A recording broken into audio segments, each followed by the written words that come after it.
안녕하세요. 오늘은 열왕기하 19장입니다. 히스기야 이야기가 이어지고 있습니다. 열왕기 후반부에 클라이막스라고 할 수 있는 것이 19장이죠. 여러분들 구절구절 마음을 담아서 한번 읽어보셨으면 좋겠습니다. 히스기야의 상황이 어떻다라고 얘기했죠? 굉장히 어려운 상황이죠. 하나님께서 우리를 도우실 것이다 라고 전쟁에 나가서 싸웠지만 주력 부대가 완전히 패배한 상황이었어요.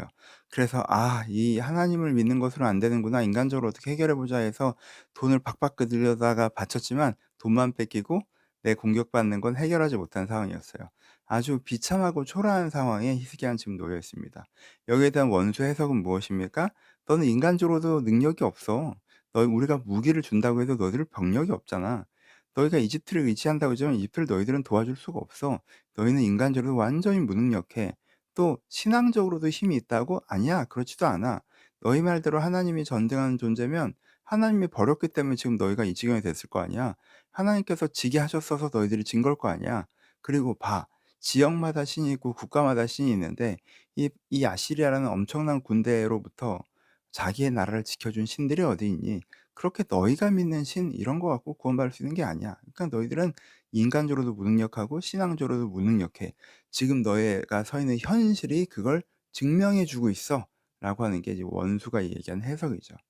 여러분, 이런 상황과 이런 해석에 딱 직면했을 때 이것이 너무도 명확해서 사람이 빠져나갈 수가 없어요. 이런 데 서 있는 사람들은 보통 어떻게 되죠? 떠내려갑니다. '아, 끝났구나.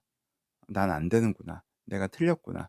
내가 어떻게 할 수 있는 게 아무것도 없구나.'라고 놓아 버리는 거죠. 그래서 상황에 떠내려가 버리게 되는 것이 보통 사람들의 반응입니다. 근데 히스기야의 위대함은 여기서 나오죠. 이때 히스기야가 어떻게 하죠? 하나님께 기도합니다. 옷을 찢고 성전을 향하죠. 그쵸? 그리고 이사야를 통해서 중보기도와 간구 응답을 요청하죠. 그쵸? 이때 히스기야는 기도해요. 그러니까는 보통 이럴 때 사람들은 하나님에 대해서 신앙이 있는 사람들도 하나님에 대해서 원망하고 마음을 닫아 버리죠. '아, 나 신앙이 있고 하나님 믿었는데 이렇게 돼 버렸네. 하나님 나 안 도와주시네. 하나님이 없거나 나에 대해 관심이 없으신 것 같아.' 뭔가 내가 하나님을 향한 신앙이 다시 생기려면 하나님이 먼저 개입하셔서 손을 내밀고 날 도와주셔야지, 그렇지 않으면 내가 하나님한테 먼저 다가서고 이럴 마음은 없지. 이런 게 인제 히스기 보통 사람들의 마음이죠. 근데 히스기야는 어떻게 해요? 자기 딴에는 정말 그렇잖아요. 내가 영적으로 갱신 운동을 했고 하나님 믿고 전쟁에 싸웠는데 이렇게 패배한 상황에서도 여전히 하나님을 믿어요. 그쵸? 그래서 하나님께 기도합니다. 나아가서 어떻게 해요? 하나님께 나아가서 옷을 찢고 자기 비통한 마음 그대로 하나님 앞에 고백하죠. 그쵸? 그래서 하나님 이사야를 통해서 히스기야에게 응답하시죠. "너를 둘러싸고 있는 그 군대가 하루아침에 물러갈 것이다." 라고 응답을 해 주시고, 실제 그 응답이 이루어져서 사내립의 후방에 문제가 생겨서 사내립이 물러가는, 이 포위가 이제 풀리는 기적 같은 일이 벌어지게 됩니다. 하지만 이 기적이 되게 아 어떤 면에서 스펙타클하진 않아요. 그쵸? 하나님의 군대가 나타나서 아시리아 군대를 격퇴한 게 아니잖아요.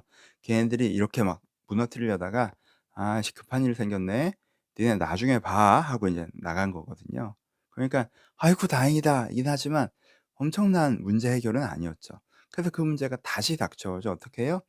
아시리아 황제로부터 편지가 도착하죠. 아시리아 황제가 다른 데서 전쟁을 하고 있다가 예루살렘 성을 완전히 점령하지 못한 상태에서 일단 빼야 되는 상황들이 되니까 편지를 쓰죠. 뭐라고 편지를 써요?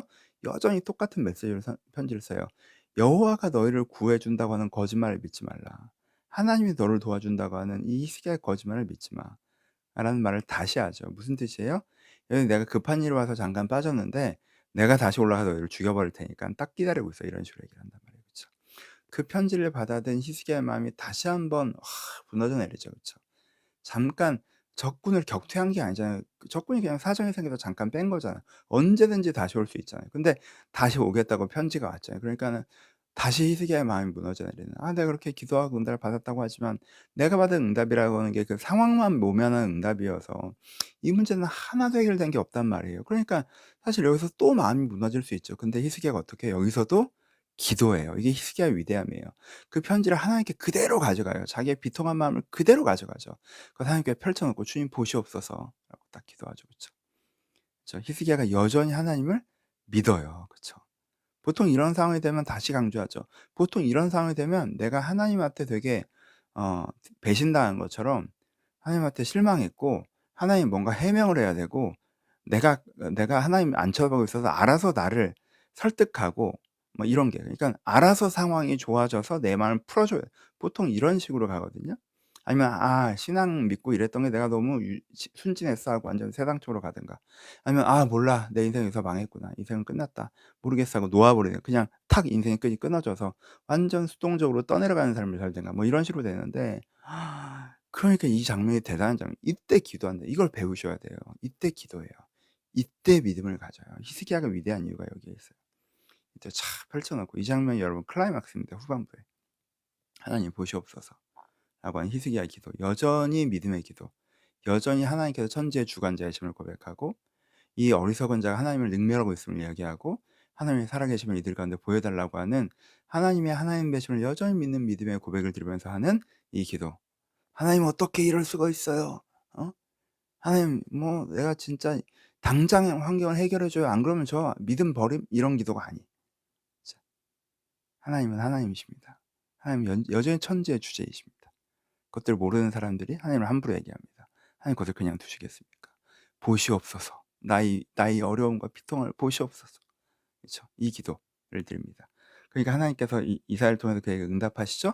어 그대로 응답하세요. 히스기야 기도대로 응답하시죠. 이 하나님의 거룩한 자, 어 이 이스라엘 유다이고 히스기야이죠. 너희가 얼마나 내 앞에서 아름답고 소중한 존재인데 그 멍청한 애들이 세속적인 힘이 있다고 너희들 되게 함부로 얘기하더라? 내가 그거 안 되게 해줄 거야. 걱정하지 마. 그 군대가 다시 돌아오지 못해. 너희들을 지킬 거야."라고 얘기해 주시죠. 그쵸. 그리고 나서 이제 응답으로 다시 히스기야를 두려움에 떨게 했던 왕은 어 그 황궁으로 돌아갔어야 되고, 황궁에서 암살당하는 그런 일들이 벌어지게 돼서, 또 하나님께서 말씀하신 대로 이것이 응답되는 장면이 이어지고 있습니다. 그래서 위기, 간구, 하나님의 응답, 다시 위기, 여전히 간구, 하나님의 응답. 이 간구의 믿음이죠. 이것이 두 번 반복되는 구조로 19 장이 되어져 있습니다. 세 가지로 적용해 봅시다. 첫 번째, 여러분, 믿음이죠. 첫 번째는 여러분, 세상이, 여러분의 마음의 어떤 목소리가, 환경이 여러분들에게 "하나님은 너를 돕지 않는다. 하나님은 너를 지키지 않는다."라고 외치는 시점들이 있어요, 여러분. 그쵸? 이렇게 뭐 적군의 막 편지로 이렇게 오지 않더라도 여러분 환경을 보면서 '아 하나님 나를 돕지 않으시는구나. 어느 시점에서 여러분들의 마음에 하나님께서 나를 안 도와주시는구나.' 그리고 세상이 '야 무슨 신앙으로 뭐 신앙적으로 한다고 너는? 야 세상이 이런 방식으로 인생을 살아가고 이런 방식으로 문제를 해결해야지 신앙적으로?' 이럴 때가 있어요. 그때 여러분들의 마음에 뭐 하셔야 돼요? '아 그렇구나.'라고 하지 않고 믿음을 가지셔야 돼요, 히스기야처럼. 믿음을 가져야 돼요. 여러분들의 환경은 하나님께서 여러분을 돕지 않은 것처럼 보이고, 그래서 그 환경을 근거로 세상이 여러분들 자신이 뭐 무엇인가가, 누군가가 여러분들에게 "하나님이 너를 돕지 않아." 얘기할 때 그 순간에 "아니 하나님은 나를 도우셔."라고 믿으시는 것. 여러분들 이 장면을 가지고 그 믿음을 꼭 가지셨으면 좋겠습니다. 그래서 정말 내 환경을 보면 하나님을 믿을 수 없을 것 같은, 하나님이 날 안 도울 것 같은 그때에 열왕기하 19 장을 읽으셔야 됩니다. 꼭 이 장면을 기억하셨으면 좋겠고요.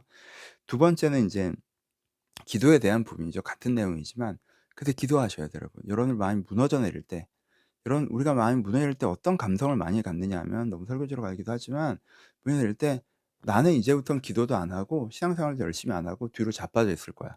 이제 하나님이 노력할 차례야. 하나님이 환경을 알아서 좋게 해 줘서 날 위로해. 날 설득해. 하나님 있다는 걸 보여. 그럼 내가 믿지. 안 그러면 이 시점에서는 나 믿음이 없어지게 생겼어.' 약간 이런 식으로 굉장히 뒤로 자빠져 버려요. 수동적인. 그쵸? 그렇게 하시면 안 돼요. 그때라도 하나님은 하나님이시고 난 주님의 자녀이고 주님의 종이고, 그쵸? 창조자이시고 피조물이고, 내가 겸손하게 하나님이 하나님이심을 인정하는 기도를 하실 필요가 있어요. 믿음의 기도. 근데 그 믿음의 기도 뒤에 뭐가 있어요? 하나님 나의 그 아픔과 불쌍함을 봐 달라는, 그쵸? 정말 정직하게 나의 처참함을 주 앞에 고백하는 고백의 기도.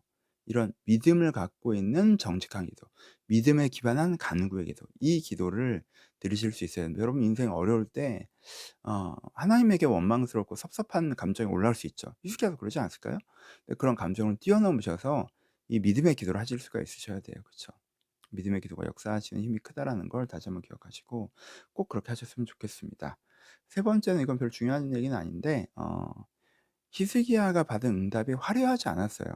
엘리사와 엘리야가 베풀었던 이스라엘 왕들이 받던 응답들은 좀 화려한 부분이 많잖아요. 근데 히스기야가 받던 응답은 '이게 응답인가?' 뭔가 하나님의 군대가 하늘부터 막 나타나거나 뭐 하나님께서 정말 기적을 일으켜서 뭐 광야에서 물을 내시던가 이런 게 아니라 아시리아의 정치적인 상황이 생겨서 걔네들이 퇴각을 해 갖고 아시리아의 정치적인 상황이 생겨서 그들이 고국으로 수도로 돌아가고 거기서 그들끼리 정치 싸움으로 암살당하고 그런 거지, 유다가 뭘 한 건 아무것도 없잖아요. 하나님이 뭘 하셨다고 느껴지지 않을 수도 있는 응답이거든요. 하지만 분명히 이스라엘을 통해서 응답하신 것들이 이루어졌기 때문에 하나님의 크신 응답이라는 거예요. 여러분 이 얘기를 좀 소소하지만 강조를 하고 싶은 게, 여러분 때때로 그래요. 한 3년 전에 경제 문제 갖고 되게 기도했어요. 3년 전에 그게 해결될 것 같지 않았어. 근데 한 3년 지나니까 다 해결이 돼 있어. 근데 해결이 되는 과정이 갑자기 기적적으로 어디서 돈이 떨어진 게 아니야. 이렇게, 이렇게, 이렇게 하다 보니까 해결이 됐어. 그럼 이게 하나님의 기적이 아닙니까? 내가 그때 관계 문제로 되게 고민하고 이게 해결되지 않을 것 같았어. 근데 1-2년 지나 보니까 그게 해결돼 있어. 근데 그냥 뭐 그게 엄청나게 막 스펙타클하고 그러지 않아. 근데 분명히 해결이 됐어. 그럼 이게 하나님의 응답이 아닙니까? 근데 우리가 이게 하나님의 응답이 아닌 것처럼 오해할 때가 있어요. 감사를 잃어버리고 '하나님께서 하신 게 아니라 그냥 뭐 상황이 그렇게 된 거 아닌가?' 이렇게 오해할 때가 있어요. 여러분 그게 아니에요. 여러분이 기도하고 받은 응답에 대해서 응답이라는 걸 믿으실 수 있으셔야 돼요. 그래서 하나님께 감사하고 영광을 돌리고 더 큰 믿음을 갖고, 그래서 지금 이렇게 막 꽉 막혀 있었던 거에 대해서도 뭐 기적적으로 해결될 수 있고 되게 순리적으로 뭔가 이런 우연들이 이렇게 해결될 수 있고 하나님께서 일하실 수 있다는 거, 여러분들이 응답에 대한 넓은 시각을 가지고 응답을 확신하게 받고 그것을 여러분들의 감사와 더 깊은 믿음의 재료로 삼으셔야 된다라는 말씀도 드릴 수 있습니다. 그리고 마지막으로 이건 좀 더 사소한 거지만 이사야의 빛남도 있어요. 엘리야가 엘리사가 그렇게 많은 기적과 은혜를 베풀었지만 정말 그들이 가장 원했던, 그들의 가장 큰 사명이었던 왕을 변화시켜서 나라를 변화시키는 걸 못했잖아요. 그쵸? 근데 이사야는요, 그런 막 기적을 베풀진 않았지만 이사야는 히스기야라는 사람에게 은혜를 베풀어서 그 마음의 영혼을 중심을 바꾸고 지켜내고, 뭐 어떤 면에서 히스기야라는 좋은 영적 파트너를 만나서 하나님과 함께 이 나라를 변화시키는 은혜를 경험하잖아요. 그래서 어떤 면에서 엘리야와 엘리사가 받은 복보다 이사야가 받은 복이 크다라고 보여지는 부분들도 있죠. 물론 이건 그냥 한쪽 측면만을 얘기하는 거긴 하지만, 그렇게 볼 때 내가 내 화려함보다 나를 통해서 하나님의 일들을 이루어 가시는 게 얼마나 기쁘고 감사한 일인지도 한번 생각해 보실 수 있을 것 같습니다. 세 번째, 네 번째는 그냥 나눈 얘기고 두 번째가 제일 중요하고 첫 번째가 제일 중요해요. 여러분들의 환경을 뛰어넘어서 믿음을 가지세요. 마음이 무너질 때 기도를 드리세요. 하나님께서 히스기야에게 함께 하셨던 것처럼 여러분 인생에 역사하실 것입니다. 여러분들이 여로보암 같잖아요. 그럼 아무리 간절히 기도해도 그거 안 됩니다. 그쵸?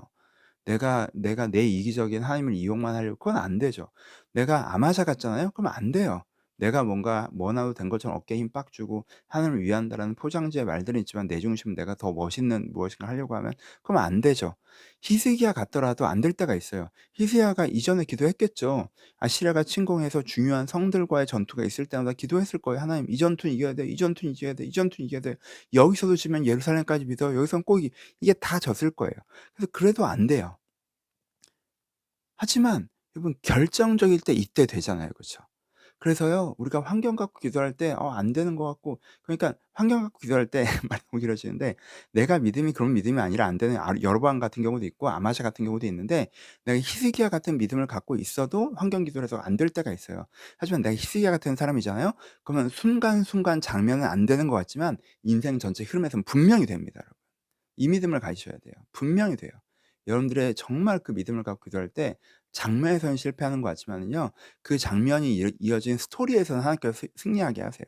여러분들의 인생의 이야기는 분명히 아름답게 만들어 가실 것입니다. 그 믿음을 가지고 오늘의 환경에 마음이 무너내리지 말고 믿음의 기도를 드리신 여러분들이 되셨으면 좋겠습니다. 감사합니다.